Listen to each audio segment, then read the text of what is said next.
Olá a todos, sejam bem-vindos à nossa nova disciplina, desse semestre. Nós vamos trabalhar agora com a disciplina de Introdução aos Materiais Dentários, tá? Mais uma vez, nós vamos apresentar os conteúdos remotos, os conteúdos teóricos nessa modalidade remota, e no retorno às nossas atividades presenciais serão trabalhados os conteúdos práticos, certo? Todas as informações sobre essa disciplina, sobre os temas a serem trabalhados, os dias que as aulas serão disponibilizadas, os encontros síncronos, está tudo disponibilizado lá no Moodle, certo? Então, acessem, busquem as informações que elas estão todas lá. Serão 6 encontros, serão seis semanas, né? Toda semana nós teremos um conteúdo novo e a cada semana também serão disponibilizados materiais para leitura, tá? As atividades, de maneira semelhante como nós trabalhamos no semestre passado e só que com esse novo tema, tá? Qualquer dúvida, mais uma vez, procurem sempre usar o fórum, porque ele é o nosso principal canal de comunicação. As notas também serão todas disponibilizadas no Moodle, tá? Então, é super importante que vocês dominem a ferramenta, que vocês consigam utilizá-la bem para poder conseguir usar tudo que ela disponibiliza, certo? Nós vamos começar hoje, né? Essa é a primeira aula, e nós vamos falar sobre as propriedades e a classificação dos materiais dentários, certo? Nessa aula, então, existem 3 objetivos principais. Ao final dessa aula, é muito importante que vocês consigam descrever as características do material dentário ideal, né? Se houvesse um material dentário ideal, como ele deveria ser, quais seriam suas características. No final dessa aula, vocês também vão poder discorrer, falar sobre características e propriedades dos materiais dentários e ainda discorrer sobre a classificação desses materiais dentários, tá? E aí nós estamos aqui falando sobre materiais dentários, mas o que são esses materiais dentários, né? A gente sempre acaba relacionando, né? Inevitavelmente, um material dentário é aquele que é utilizado na odontologia, mas esses materiais, eles podem ser de diferentes tipos, eles podem ter diferentes indicações, mas independente da sua indicação, ele é sempre um material que visa recuperar, restabelecer a forma e a função da estrutura dentária que foi perdida por algum motivo, né? Ou por uma lesão cariosa, ou por um trauma, ou por uma doença periodontal, enfim, a estrutura dentária em uma parte ou completamente foi perdida por algum motivo, e os materiais dentários vão justamente tentar restabelecer essa forma e a função dessas estruturas, certo? E aí, a gente precisa pensar que o dente, ele é uma estrutura que é uma parte nossa, né? Uma estrutura do nosso organismo, produzida pelo nosso organismo. Nós temos 2 dentições diferentes, inclusive, né? Nós temos uma dentição decídua, que são os dentes de leite, que tem a sua função, o seu tempo na cavidade bucal. E temos também a dentição permanente, que é um outro tipo de dente, que tem outras características, são dentes maiores e que vão permanecer muito mais tempo na boca. Então, idealmente, a estrutura dentária ela é preparada, ela é formada para ficar durante toda a nossa vida na boca, né? Então, quanto tempo de vida o ser humano tiver, durante todo esse tempo a estrutura dentária deveria ficar na boca. Só que existem, né, uma série de alterações, de possíveis alterações que podem reduzir, né, esse tempo de permanência do dente na cavidade bucal. E se a gente vai ter perda do dente ou de parte desse dente, o que é que nós temos, o que é que a tecnologia nos permite hoje em dia? Que esse dente seja, essa estrutura, ela seja refeita, reestabelecida, então que materiais que vão substituir tanto uma parte do dente como um dente completo. E seria perfeito, né, digamos assim, se esse material dentário, se ele fosse ideal, se ele fosse completamente compatível com o nosso dente, com a nossa boca, com todas as nossas características. Mas infelizmente não é isso que acontece, né? Então, se eu fosse possível que houvesse um material dentário ideal, como é que esse material seria? Ele teria que ser biocompatível, né? Esse conceito de biocompatibilidade, vocês ainda vão ouvir falar muito dele. Nós vamos conversar muito sobre isso, porque o que é biocompatível, né? O termo biocompatível é aquele que fala de compatibilidade com a vida. Bio é vida e compatível, né? É o que tem compatibilidade. Então, um material biocompatível é aquele que é compatível com a vida. Que vida? A nossa boca, a nossa estrutura, a nossa saliva, os nossos tecido mole, língua, bochecha, gengiva. Então, o ideal seria que todos os materiais dentários eles fossem totalmente compatíveis com as nossas estruturas bucais. Mas a gente vai ver que nem sempre é assim, que existem materiais que podem ser irritantes, materiais que podem ser alérgicos, tá? Então, a biocompatibilidade é um conceito, uma característica primordial do material dentário, mas que infelizmente nem todos apresentam, tá? Uma outra característica do material é que ele deveria ser sempre um material adesivo, ele deveria ter sempre adesão para que ele ficasse firmemente preso ao dente, que não houvesse risco de quebrar aquele material, ou de fraturar, ou de que o próprio material de fato caia da estrutura dentária, tá? Então, assim, o ideal seria que ele tivesse o máximo de adesão possível, mas a gente também vai ver que nem sempre isso é possível. Existem formas de corrigir esse processo de adesão, né, nos materiais que não são adesivos, mas se todos eles fossem adesivos, seria o ideal. Também é ideal que o material tenha uma boa aparência, né? Ou seja, quanto mais próximo da estrutura, quanto mais próxima da cor da estrutura dentária, melhor ainda, né? Mas nós também sabemos que existem materiais que têm cores diferentes do dente e que até são bons materiais, né? Mas uma boa aparência para o material é importante, principalmente quando a gente fala da região anterior, né? Dos dentes anteriores, que são esses que são muito visíveis na hora que quando a gente fala, quando a gente sorri, quando a gente se expressa, tá? Uma outra característica é que o material ele tem que ter propriedades similares ao dente, tá? A gente vai ver um pouco mais dessas propriedades, o que seriam essas propriedades, mas que as características dele se aproximassem cada vez mais da estrutura dentária. E, além disso, é um material que também tem que promover reparação tecidual. Ele tem que ser capaz de estimular os tecidos, tá? Estimular o dente a reparar. Nós vamos ver que uma lesão cariosa, por exemplo, ela é uma lesão que pode provocar irritação na polpa. E os materiais que nós vamos trabalhar, né, os materiais que nós vamos colocar na estrutura dentária depois que esse tecido cariado for removido, ele tem que ser um material que vai estimular a reparação da polpa.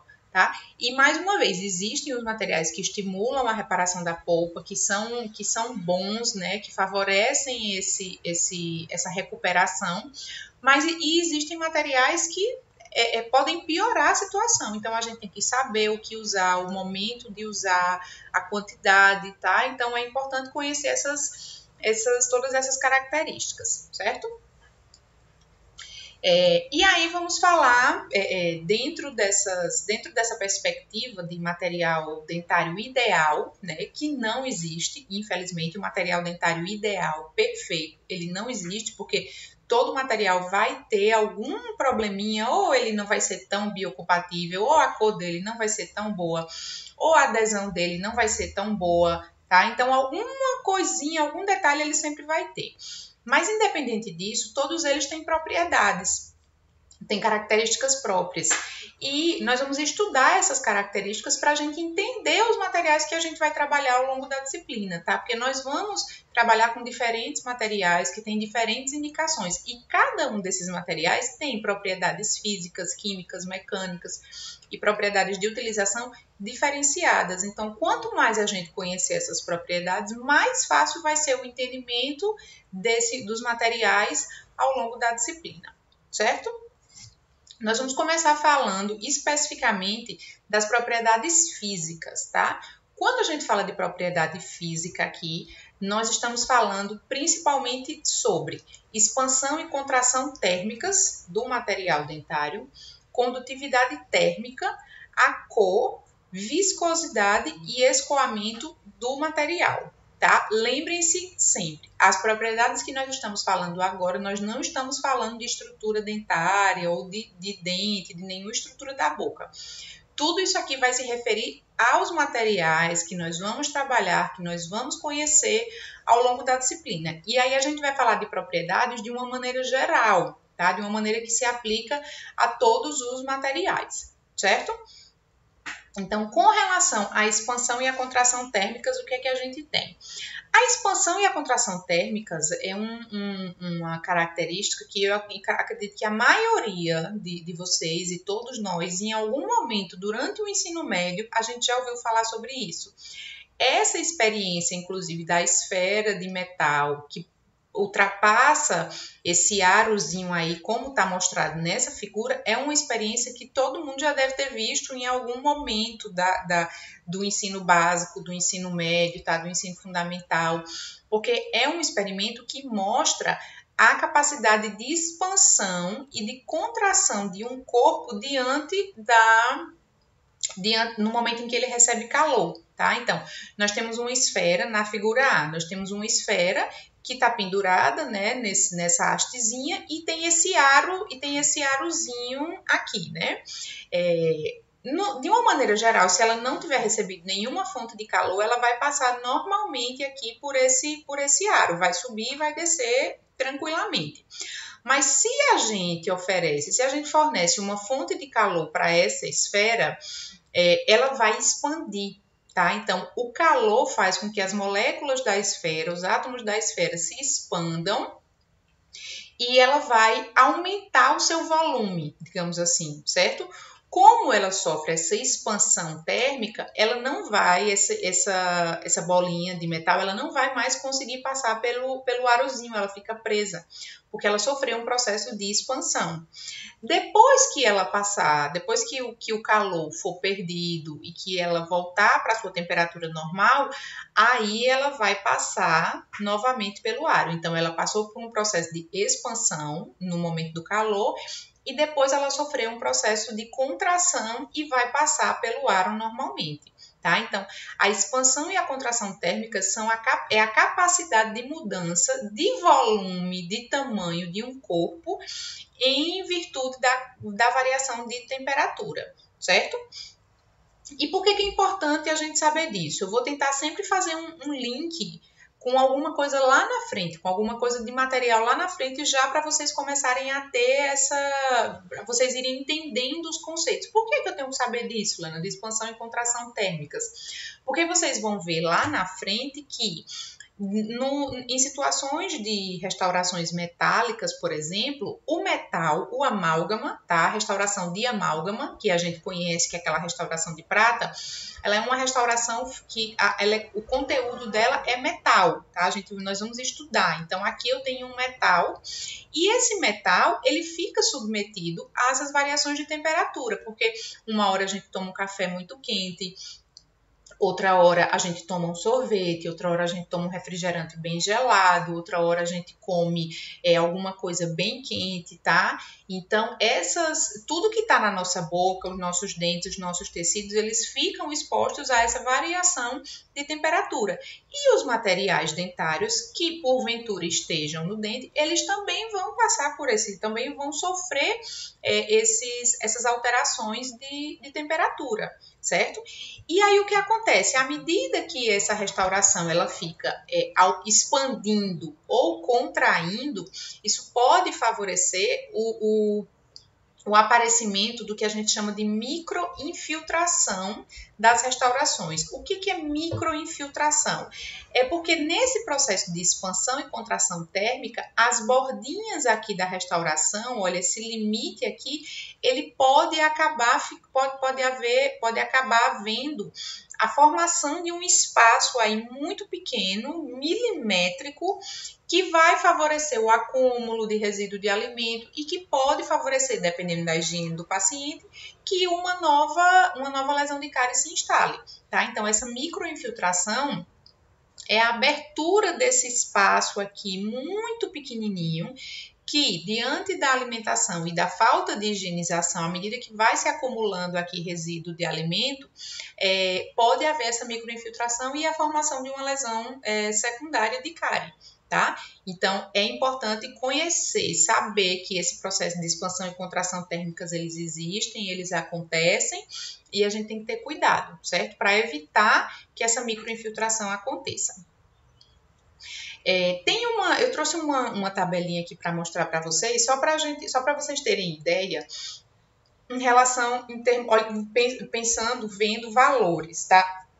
Propriamente ditos, porque isso é o que eu acabei de falar, né, que as substâncias, elas podem contrair e expandir, a gente fala isso de um ponto de vista subjetivo, né, a gente imagina, essa bolinha expande, ou essa restauração de amálgama expande, contrai, mas todos esses materiais, eles têm taxas de expansão e de contração, tá? Então, isso é medido em valores. Existem cálculos, formas que medem essas taxas de expansão e de contração dos materiais. E aí, eu trouxe aqui algumas taxas, né? Alguns materiais, tá? Aqui nós temos cerâmica, titânio, ionômero de vidro, amálgama e compósito aqui que é resina, certo? É um outro nome para resina, certo? E temos esmalte e dentina também. E aqui eu tenho os valores numéricos dessa taxa de expansão e contração. E aí vamos ver só. A taxa de contração e de expansão da dentina em valores numéricos, ela é de 8,3, tá? Enquanto que a taxa de expansão e contração do ionômero de vidro, tá? Tipo, aqui é só um exemplo, que é o tipo 2, é 11. Então, se a gente compara expansão e contração da dentina com o ionômero de vidro em termos numéricos, olha, aqui existe uma diferença, né? Então, o ionômero de vidro, ele sofre mais contração e expansão do que a dentina, tá? E aí, quando a gente vai para o esmalte, por exemplo, a taxa de expansão e contração do esmalte já é de 11,4, muito semelhante ao ionômero de vidro, certo? Então, dentina e esmalte, olha, são diferentes partes, né, da mesma estrutura dentária. Vocês vão ver em anatomia dentária com a professora Manuela que um dente, ele tem esmalte, ele tem dentina e ele tem polpa. E cada uma dessas partes tem as suas características, né? Quando a gente fala de expansão, de taxa de expansão e contração, a dentina e o esmalte têm taxas diferentes. E o ionômero de vidro, que é um material restaurador provisório, nós vamos ver lá na frente, ele tem uma taxa de expansão e contração de 11. Então, é muito próximo do esmalte. Não tão distante da dentina, mas é mais próximo do esmalte, tá? Quando a gente compara, por exemplo, com o amálgama, olha, o amálgama já tem uma taxa de contração e expansão de 25, tá? Esse é um valor muito mais discrepante, certo?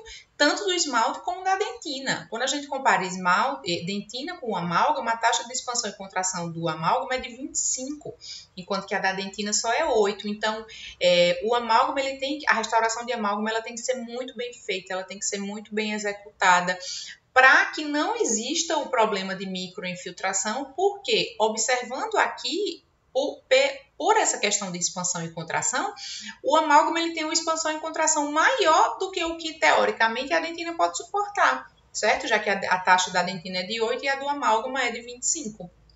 Tá? Então, a gente tem que é importante conhecer e entender isso. Quem não entender de primeira, reveja a aula, busque informações, tire dúvida, coloque sua dúvida no fórum para entender bem direitinho isso aqui, porque é importante, tá? Não é difícil, não é complicado, mas é importante entender, certo? E um outro material que está aqui é o compósito, que eu falei que pode ser um outro nome para resina, por exemplo. E as resinas, elas são de diferentes tipos, existem várias resinas no mercado, né? Resinas que foram desenvolvidas há muitos anos e resinas que foram desenvolvidas há menos tempo, então são mais são mais modernas, né, digamos assim, do ponto de vista tecnológico. E essas resinas, a taxa de expansão e contração delas pode variar de 14 até 50. Veja só que tem dentina que pode expandir e contrair mais do que o próprio amálgama, certo? Então, isso pode ser um problema. É importante a gente conhecer a resina que está trabalhando, o material que a gente está trabalhando, porque se ele for um material de qualidade ruim, ao invés de trazer um benefício para o dente, ele pode acabar piorando a situação, certo? Então, é importante conhecer, e não é conhecer, vocês não têm que saber esses valores aqui, a taxa de expansão e contração do esmalte é de 11, do amálgama é 25, não tem que decorar isso, mas tem que entender que o dente e os materiais dentários eles têm taxas de expansão e contração diferenciadas e que isso pode interferir no sucesso da restauração, porque se a restauração não for bem executada, se o material não for de boa qualidade, essa taxa de expansão e contração pode favorecer o aparecimento daquelas microinfiltrações que eu falei anteriormente, e aí, com o tempo, pode levar à formação de uma nova lesão cariosa nas bordas da restauração, tá? Então, a gente até agora estava falando sobre contração e expansão térmicas, certo? Agora a gente vai falar sobre condutividade. O que é condutividade térmica? Condutividade é a capacidade que o material tem de conduzir o calor, tá? Uma coisa é o que ele sofre quando ele recebe calor, né? Então, ou ele vai expandir ou ele vai contrair. Se ele recebe calor, ele expande. Se ele perde calor, ele contrai. Isso é uma reação ao calor. Uma outra coisa é a capacidade que ele tem de transmitir esse calor. Então, todos nós sabemos que existem materiais que são isolantes, né? Que têm baixa condutividade, que não conduzem calor, como, por exemplo, plástico. Aí na imagem nós temos um pegadorzinho de silicone, isopor, tá? Madeira, tá? Então, nós temos materiais que têm baixa condutividade ou que não conduzem calor, e temos os materiais de alta condutividade, que são aqueles que vão conduzir calor com eficiência, tá? A gente sabe que uma panela, uma frigideira, sempre é um utensílio que vai transmitir calor, até porque a gente precisa que o alimento ele receba calor, para que a gente possa cozinhar, para que a gente possa refogar, para que a gente faça todo o preparo do alimento. Então, as frigideiras, panelas, elas são de um material metálico, porque ele vai conduzir esse calor e o alimento vai ser aquecido. Em contrapartida, nós precisamos segurar essa panela, né? Então, esse cabo, na hora que a gente está mexendo, na hora que a gente vai colocar a panela de um lugar para o outro, se a gente fosse pegar na panela diretamente, a gente ia se queimar. Então, para facilitar esse transporte, nós temos o quê? O cabo, que é de um material plástico, que é de um material isolante, tá? Então, os isolantes são aqueles materiais que têm baixo poder de condução de calor, e os condutores são aqueles materiais que têm alto poder de conduzir calor, tá? Trazendo isso para os materiais dentários, o que é que nós temos? Os materiais de forramento, tá, são materiais isolantes, eles não são bons condutores de calor, tá? Nessa foto a gente tem o exemplo de duas estruturas dentárias aí, que tem duas cavidades, né? Acho que vocês conseguem perceber aqui, olha, isso aqui é um preparo cavitário, tá? Vocês também vão ver isso ainda. Esse dente está com preparo cavitário, esse aqui também tem um outro preparo cavitário, e se vocês olharem no fundo desse preparo aqui, olha, tem esse material aqui que a gente chama de cimento de hidróxido de cálcio. Esse cimento de hidróxido de cálcio foi colocado aqui no fundo da cavidade, porque essa cavidade é uma cavidade profunda, tá? E esse material é isolante, ou seja, vai proteger a polpa do material restaurador definitivo ou provisório que vai ser colocado aqui, certo? Então, primeiro a gente coloca esse material que é isolante, que é um material de forramento, que é um material que vai promover a reparação tecidual, e depois a gente coloca o material restaurador, seja ele definitivo ou provisório. Aqui é a mesma coisa, só que nesse aqui não tem nenhum material de forramento, tá? Então, material isolante que não conduz calor. Em odontologia, nós temos principalmente os materiais de forramento. certo? Já os materiais metálicos, como a restauração de amálgama, por exemplo, ele é um material condutor. Porque assim como a panela, né, do exemplo que eu dei anteriormente, a panela ela é um utensílio metálico, tá? Que tem uma composição diferente da restauração de amálgama, obviamente, são composições completamente diferentes, mas que são metais, tá? Tanto a restauração de amálgama como a frigideira são compostos por metais. E metal, seja ele qual for, ele é uma estrutura que vai conduzir calor. Então, as restaurações de amálgama, elas conduzem calor, certo? Então, imagine que essa restauração de amálgama aqui, olha, desse dente, ela é uma restauração muito profunda. Se ela estiver muito perto da polpa, cada vez que você tomar um café quente ou consumir algum alimento muito quente, esse amálgama ele pode ficar conduzindo calor, tá? E ao longo do tempo, essa polpa pode sofrer algum processo você pode começar a sentir algum sintoma, pode ter alguma inflamação. Não que isso vá acontecer obrigatoriamente, mas se for uma restauração muito profunda, é muito importante que embaixo da restauração de amálgama tenha um material isolante, um material de forramento para evitar essa condução de calor para a polpa, tá certo? Então, finalizando essa parte de condutividade, de contração e expansão térmicas, agora a gente vai falar da cor do material dentário, né? Obviamente que hoje em dia, com toda a tecnologia, com todas as possibilidades, né, todas as restaurações, assim, o máximo de proximidade com a cor do dente que a gente tiver, melhor. Então, ninguém quer fazer uma restauração de amálgama hoje em dia, muito dificilmente. Existem situações em que ela é importante sim, que ela precisa ser feita sim. Nós vamos falar mais para frente sobre isso. Mas a tecnologia das resinas e das diferentes tonalidades das resinas hoje é muito boa, principalmente para os dentes anteriores, né? Porque imagine quando não se tinha restauração de resina para restaurar um dente anterior. De fato, era com amálgama, muitas vezes se fazia aquelas coroas de ouro, tá? Antigamente também se fazia muito coroas de resina acrílica, tá? Não essa resina que a gente conhece hoje, que tem uma variedade de cores muito maior, que faz com que a cor se aproxime mais da realidade, né? Da realidade individual de cada um. Então, a cor, quanto mais próxima do dente, melhor. E aqui, olha, a gente tem uma escala de cores que a gente chama de escala Vita, tá? Aqui a cor A1, A2, A3, A3,5 e A4. E percebam que a tonalidade vai mudando. A cor A1, ela é branquinha, A2 ela já fica mais amarelada, A3 um pouquinho mais amarelada e assim sucessivamente, até que a cor A4 seja a cor mais amareladazinha. A B1 já é uma cor um pouco mais branca, B2 já começa a amarelar, B3 um pouco mais e assim sucessivamente, até que a cor C seja uma tonalidade que a gente considera um pouco mais acinzentada, tá?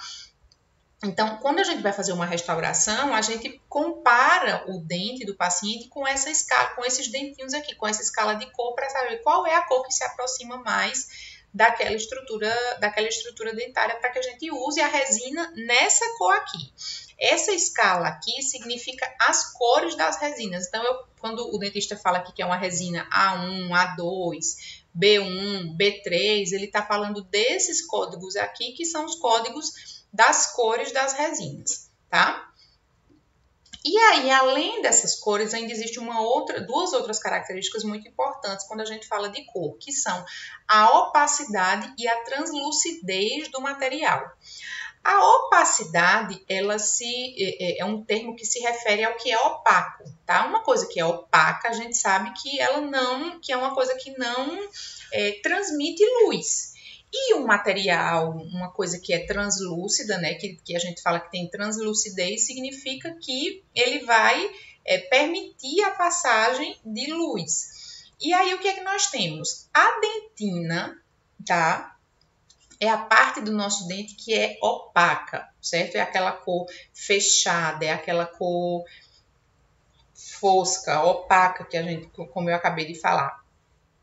E o esmalte é a parte do dente, a estrutura do dente que é translúcido, certo? Então, se vocês observarem com muita atenção aqui no dente, vocês vão perceber o seguinte, que aqui a gente tem uma parte mais branca, né, mais opaca, que é a dentina, e aqui nas bordinhas, olha, nós temos uma areazinha que é mais transparentezinha mesmo, a bordinha do dente que é transparente. Essa bordinha do dente é o esmalte. Tá? E esse esmalte, ele tem essa característica de translucidez. Quanto mais jovem for a pessoa, mais fácil é de identificar essa camada translúcida aqui, porque à medida que a gente vai usando os dentes, né, que o tempo vai passando, que os anos vão passando, os dentes eles vão sofrendo um desgaste, porque a gente, né, trabalha com o dente, a gente faz mastigação e tudo mais. Tem pessoas que ainda têm um ranger dos dentes. Então, à medida que o dente vai mastigando, enfim, os processos fisiológicos vão acontecendo, essa parte do esmalte aqui ela vai sendo desgastada. Então, chega uma hora em que a gente, de fato, tem praticamente só dentina aqui. Então, o dente fica todo opaco. Mas em dentes mais jovens, a gente consegue identificar essa zonazinha translúcida aqui. Na hora de fazer uma restauração de um paciente muito jovem, por exemplo, que quebrou o dente, passou por um trauma ou até uma lesão cariosa mesmo, é importante que o dentista fique atento a isso, né? Que faça a substituição da resina para a dentina, que é opaca, e no final se faz uma camada de resina translúcida, que é para substituir o dente. Certo? Então, existem essas duas vertentes, né? Essas duas opções, digamos assim, de material. Isso é para material, para resina, para cerâmica, né? Para amálgama, obviamente, isso não acontece. Principalmente para material restaurador definitivo. Para materiais restauradores temporários, ou seja, aqueles que vão precisar ser trocados, essa diferença de opacidade e translucidez, ela não acontece. É principalmente para os materiais restauradores definitivos. Tá? Então, como eu falei, o material opaco é aquele que não permite a passagem da luz, né? E o material translúcido é aquele que permite a passagem da luz, como o esmalte. Então, os materiais dentários, eles têm que ter essa característica, essas diferentes características de translucidez e de opacidade, tá? E para finalizar as propriedades físicas, nós vamos falar um pouquinho aqui sobre as características de viscosidade e escoamento, certo? A viscosidade, gente, é uma característica de um material que o material com alta viscosidade, ele não se espalha adequadamente às paredes de um preparo cavitário, tá? Então, pensem, por exemplo, num material viscoso, o mel, certo? Quando a gente pega um vidro daquele de mel, né, bem... aquele mel, que a gente sabe que o mel, quando a gente vira a garrafa de mel, ele vai escorrer lentamente, né? Então, o mel, ele é um material viscoso, ele é um material que demora para escorrer, certo? Então, isso é viscosidade, tá? Já o escoamento é a característica do material que se espalha com muita facilidade. Se a gente comparar, por exemplo, a gente derrama em cima de uma mesa mel e água, o que é que vai se espalhar primeiro? Obviamente, a gente sabe que é a água. A água tem alto escoamento, então ela escoa com muita facilidade. Já o mel, não. Se a gente derramar o mel, a gente consegue, né, evitar que faça uma sujeira maior. Agora, a água não. A água escoa com muito mais facilidade.